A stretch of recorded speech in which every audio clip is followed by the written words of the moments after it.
Assalamualaikum warahmatullahi wabarakatuh. Back to school ya. Sekarang sudah waktunya pekan mid semester. Nah, bagaimana persiapan Anda dalam menghadapi mid semester kali ini? Untuk memantapkan diri menghadapi mid semester, di YouTube channel Tontonan Adlan, Ustadz Adlan akan berbagi kisi-kisi mid semester. Begitu juga dengan soalnya. Jadi kita akan membahas soal-soal yang akan diberikan. Ini adalah semacam cerminan bagaimana soal-soal yang akan kalian hadapi nanti dalam mid semester kimia, khususnya di jurusan Teknik Komputer Jaringan di SMK tahun pelajaran 2020-2021. Nah, soal yang kita bahas ini adalah soal mid semester tahun lalu, di tahun 2019 dan 2020. Jadi kalau kalian mau belajar, paling tidak ini adalah gambaran umumnya ya. Oke, langsung saja kita bahas, check it out. Yang pertama yang diberikan tentunya bertujuan untuk membantu peserta didik dalam menyiapkan diri menghadapi mid semester 1 tahun pelajaran 2020-2021. Yang kedua, peserta didik juga diharapkan tetap belajar mandiri pasca belajar melalui tayang video ini. Jangan sampai hanya persiapannya melalui tayangan video ini saja. Ya, jadi harus disimak dan dibahas kembali lewat modulnya, lewat tugas-tugas atau latihan-latihan yang sebelumnya, karena itu merupakan gambaran-gambaran mid semester ya. Lalu yang ketiga, jika ada pembahasan yang kurang jelas, silahkan untuk tulis di kolom komentar yang ada di bawah video ini. Jangan sungkan-sungkan untuk bertanya. Kalau Anda bingung, maka haruslah bertanya. Kalau nggak mau bertanya, akan sesat di jalan ya. Kebingungan sendiri kamu nantinya. Oke, section breaks. Marilah kita mulai pembahasan soalnya. Yang pertama, di bawah ini yang termasuk ruang lingkup pembahasan dalam ilmu kimia adalah. Nah, kalau kalian ingat bahwa ilmu kimia itu membahas ya tentang mulai dari strukturnya, dari hal yang terkecil, lalu komposisinya, kemudian terjadilah perubahan materinya, dan juga ada sifatnya. Jadi yang benar adalah yang nih, gerak materi. Oke, next. Sifat zat.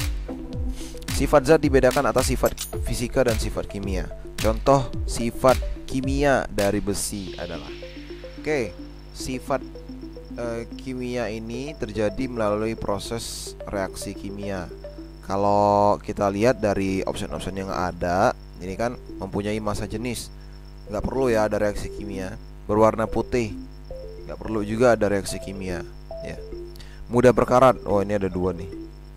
Dan dapat ditempa. Kalau dapat ditempa memang sifat fisik ya, sifat fisika dari kimia, dari besi ya, sifat fisik dari besi. Oke, jadi yang benar adalah mudah berkarat. Karena ada dua, boleh kau counting dua lah. Oke.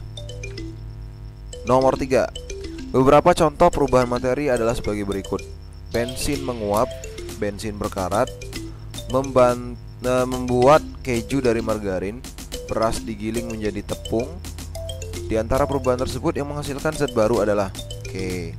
Menghasilkan zat baru berarti ini merupakan perubahan kimia ya, yang menghasilkan zat baru.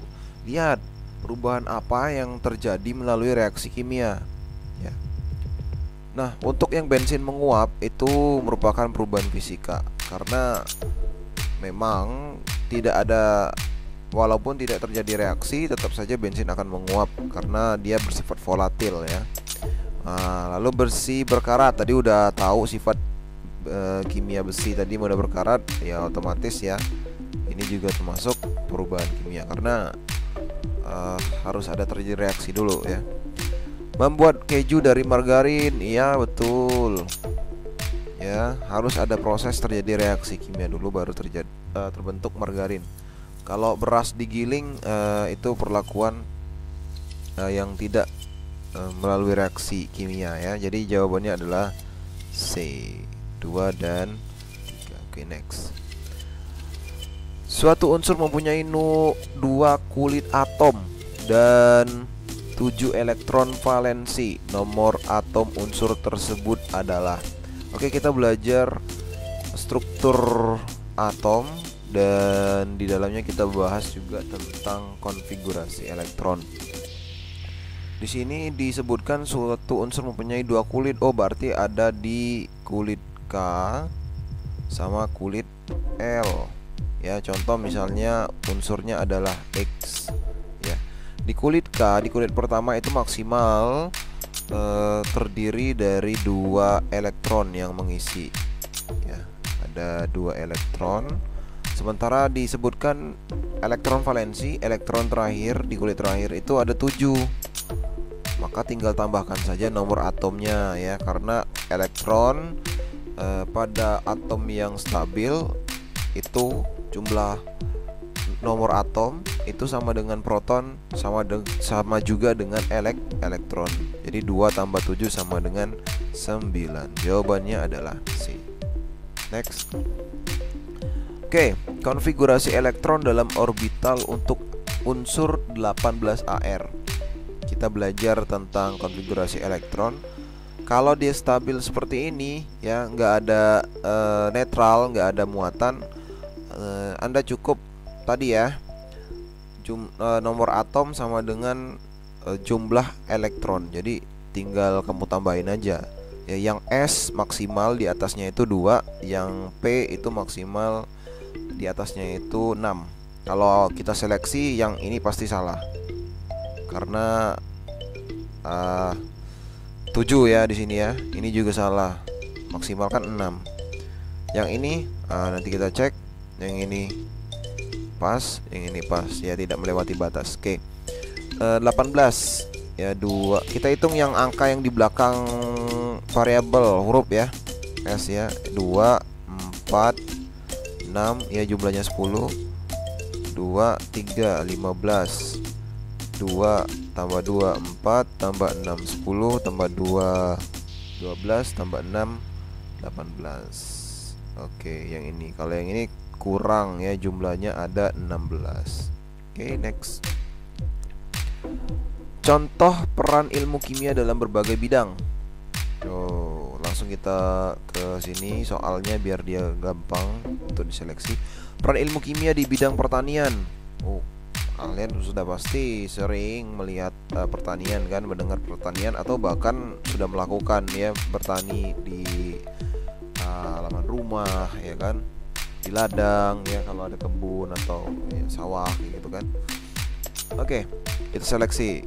Penemuan sel surya, enggak. Penemuan alat dialisis, ini untuk kesehatan, enggak. Pupuk, iya, penemuan pupuk. Lalu penemuan rumus molekul DNA. Oke, ini juga bukan.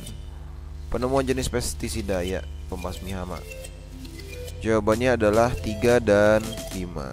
Jawabannya adalah D. Next. Kalium mempunyai nomor atom 19 dan nomor massa 39. Waduh, gimana ini ya? Jumlah elektron pada ion kalium adalah, oke. Kalau kalium itu kan ya, kalau kita lihat di sini, nah ini K ya.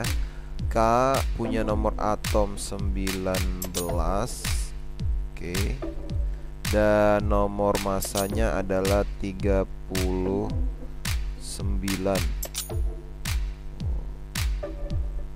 Oke. Nah, dia nanya ion kalium. Ion kalium itu kalau kalian belajar ya, di golongan 1A dia cenderung melepaskan 1 elektron, maka dia akan bermuatan positif 1 ya. Dengan nomor atom 19 ya, maka ketika kita mau menghitung jumlah elektron itu sama dengan nomor atom Z ya, dikurang muatan. Muatannya adalah tadi plus 1. Z sama dengan 19. Dikurang plus 1, min ketemu plus, jadinya min. Jadi min 1. 19 dikurang 1 sama dengan 18. Jawabannya adalah D. Oke. Next. Pernyataan yang tidak benar dari sifat keperiodikan tabel periodik unsur adalah. Nah, ini. Oke. Dalam satu periode semakin besar nomor atom, maka semakin panjang jari-jari atomnya. Oke. Satu periode itu kiri ke kanan ya, kiri ke kanan. Semakin besar nomor atom, semakin panjang jari-jari atomnya. Oke, jawabannya adalah ya, ini yang tidak benar. Ya, jadi dari kiri ke kanan dia makin pendek harusnya, karena semakin banyak elektron yang terdapat dalam konfigurasi ya di elektron valensi ya. Kalau dia banyak ya, ketika hubungannya dengan inti atom ya, muatannya positif dengan elektron negatif ya, dia akan tarik menarik sehingga kulit terluar dengan inti itu akan tarikannya akan lebih kuat sehingga akan lebih rapat ya ke dalam. Jadinya lebih pendek bukan lebih panjang. Oke. Nah, oke.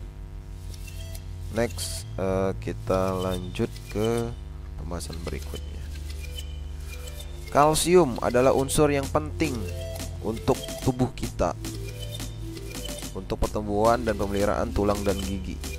Kalsium memiliki nomor atom 20. Bagaimana konfigurasi elektron kalsium? Oke, kalsium itu lambangnya adalah Ca ya. Nomor atomnya tadi sudah kita ketahui, itu jumlahnya 20.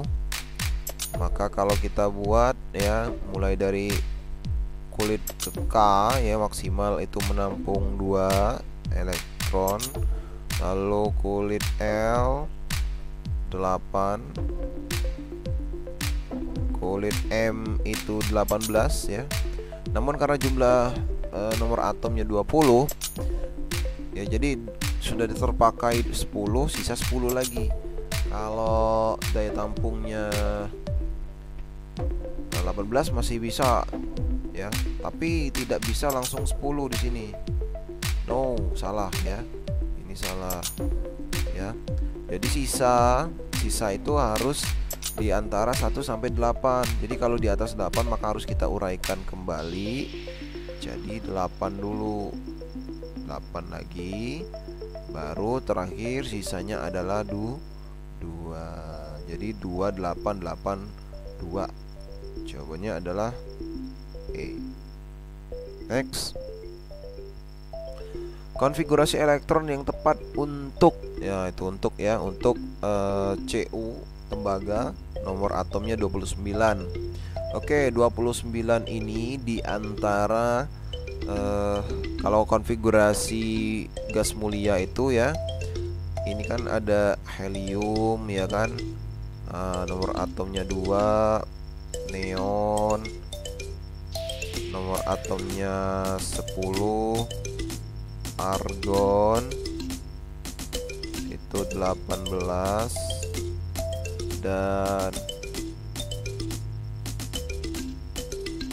kripton itu 36. Oke, kalau 29 berarti di antara si Ar ya, argon sama kripton, maka kita pakai yang argon. Jadi untuk Cu ya, untuk Cu dengan nomor atom 29 itu kita gunain Ar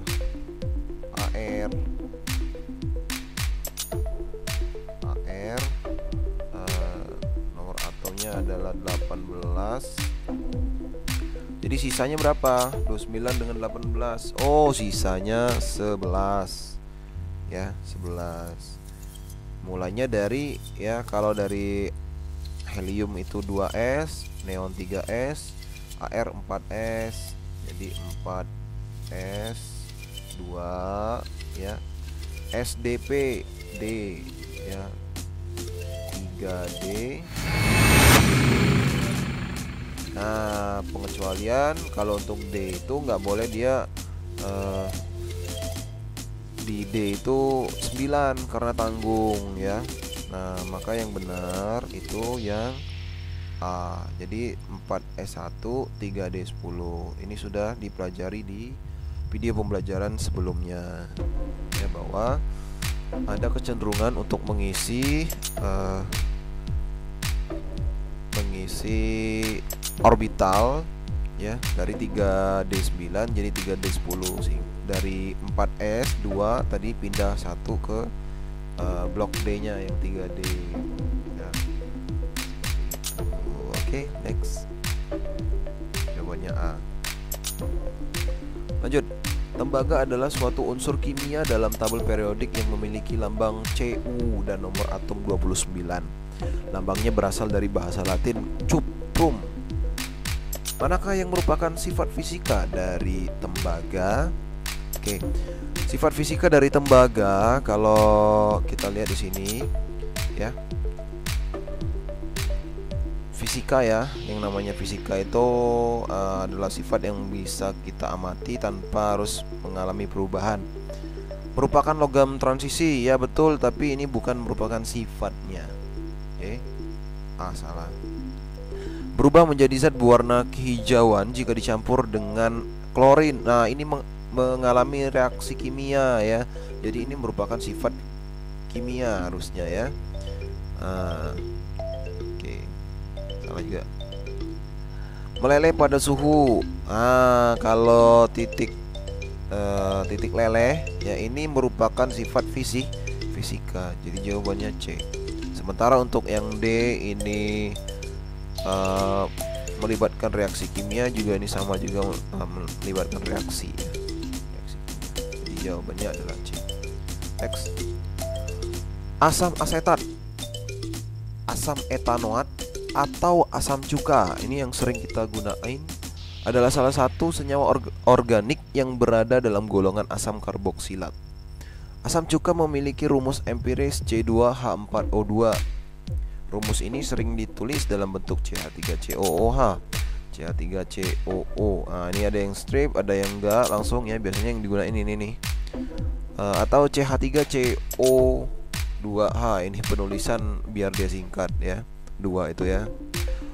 Manakah yang merupakan sifat fisika dari asam asetat, ya, atau cuka? Kecuali. Berarti yang dicari adalah sifat kimianya. Bereaksi dengan kapur membebaskan gas karbon dioksida. Ya, inilah jawabannya. Sementara yang lain, warna, rasa, aroma, dan wujudnya ini merupakan sifat fisika. Oke, jawabannya adalah A. Next. Diketahui nomor atom unsur A, ya, nomor atomnya 3, D12, B4, E9, C11, F17. Ikatan paling ionik dapat terbentuk.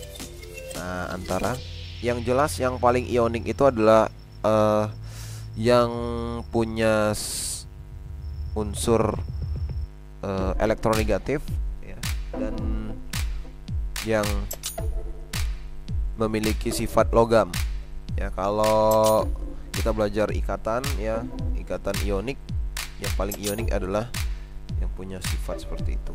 Oke, ya, golongan yang elektronegatifnya paling tinggi itu ada di golongan 7A, punya nomor atom 9 sama 17. Nah, yang paling elektronegatif adalah 9, ya. Kenapa seperti itu, Ustadz? Oh, kita cek dulu coba, ya. nomor atomnya 9. Kalau kita buat konfigurasinya 2, sisanya tuh 7. Oh betul, ternyata dia di golongan 7A ya, 7A. Nah, yang paling elektronegatif ya, kita cek tinggal, berarti antara A dengan C, A dengan C ya. Kalau A dengan C, C itu ada di golongan 11, di nomor atom 11. Sementara A itu ada di nomor atom 3. Ya, sifat logam itu kalau dia semakin ke bawah dia akan semakin besar, kalau dia semakin ke kanan dia akan semakin kecil. Jadi kalau antara 3 dengan 11 ya, periode dari A itu kan 2, 1. Periodenya ada di nomor 2 ya, di periode kedua. Jadi periodenya periode 2. Periode B-nya itu 2. Sementara kalau C itu kan 2, 8, 1. Jadi periodenya itu di 3.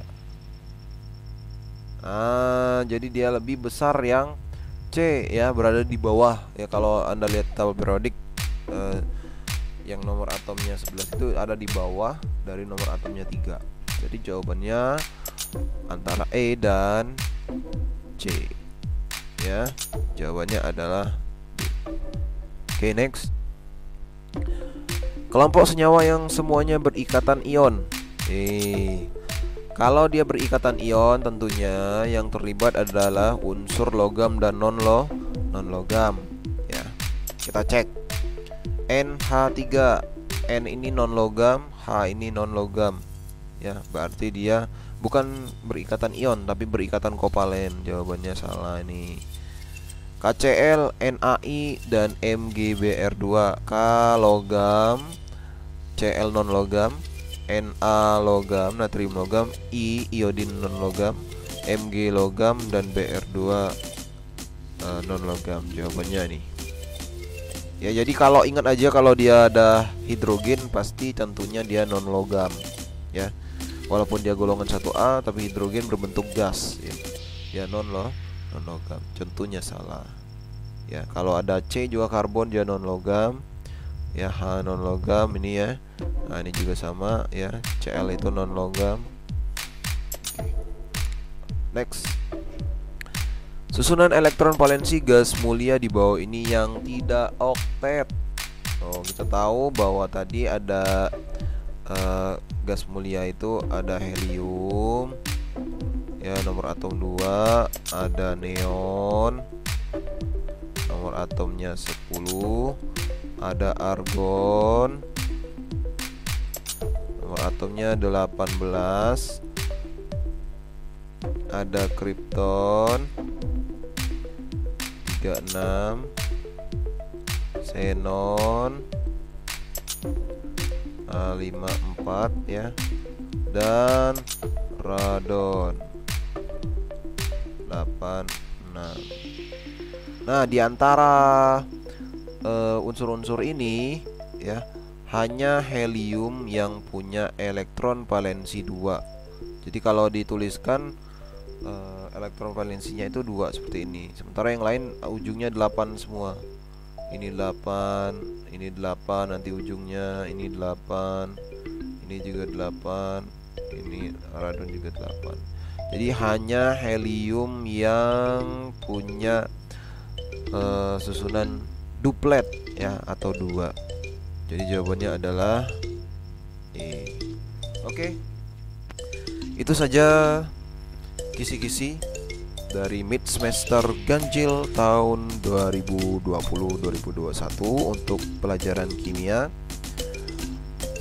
Walaupun sudah menonton video ini, tetaplah kalian harus terus belajar ya. Ini adalah gambaran umumnya saja. Tentunya dengan persiapan yang lebih matang, kalian akan mendapatkan hasil yang lebih optimal dan insya Allah memuaskan ya. Terima kasih sudah menonton video pembahasan mengenai soal-soal mid semester kimia tahun pelajaran 2020-2021. See you in the next video. Kita akan membahas video-video pembelajaran yang bermanfaat tentunya dikala masa pandemi corona ini. Terima kasih. Wassalamualaikum warahmatullahi taala wabarakatuh.